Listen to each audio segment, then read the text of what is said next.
coffee. Kakakain mo lang, di ba? Bam. Hey everybody, so magluluto ako na sinigang na shrimp and then buttered shrimp. Favorite ko siya. So, magluluto ko sila ngayon. So, nagbaga na ako mga tubig. Tapos yun na pagbubukas after 1 hour. Oh my God. Sobrang linis niya. Ayan, gulay and sardine. Nakat siya. Nakakadlan naman siya. Ayan. Actually, nakaraan pa talaga ako nag-trade ng butter shrimp.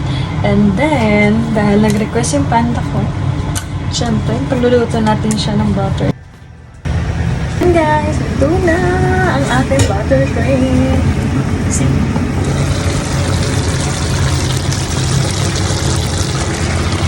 Namin niyo ba yun ang bango? Buyog eh. Okay, titignan mo naman natin siya.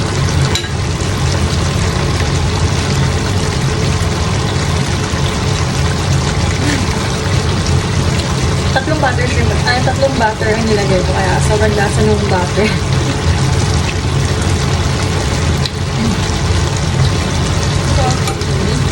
Ito na rin ang aking sinigang shrimp. Okay. Kainan time na. Tulog pa silang mama.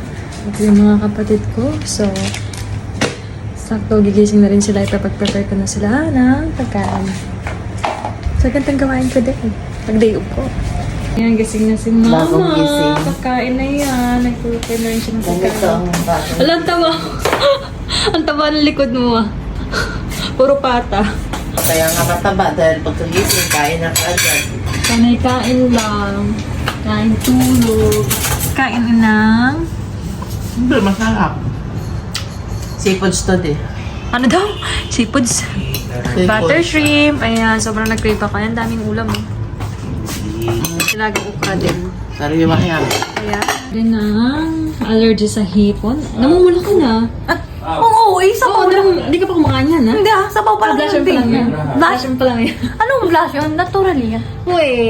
Isang bansa nasa proseso ng Kain, guys. natututo So, paano umasa lamang diet ako, guys. Ito na yung pagkain ko. pagkain Maliit lang.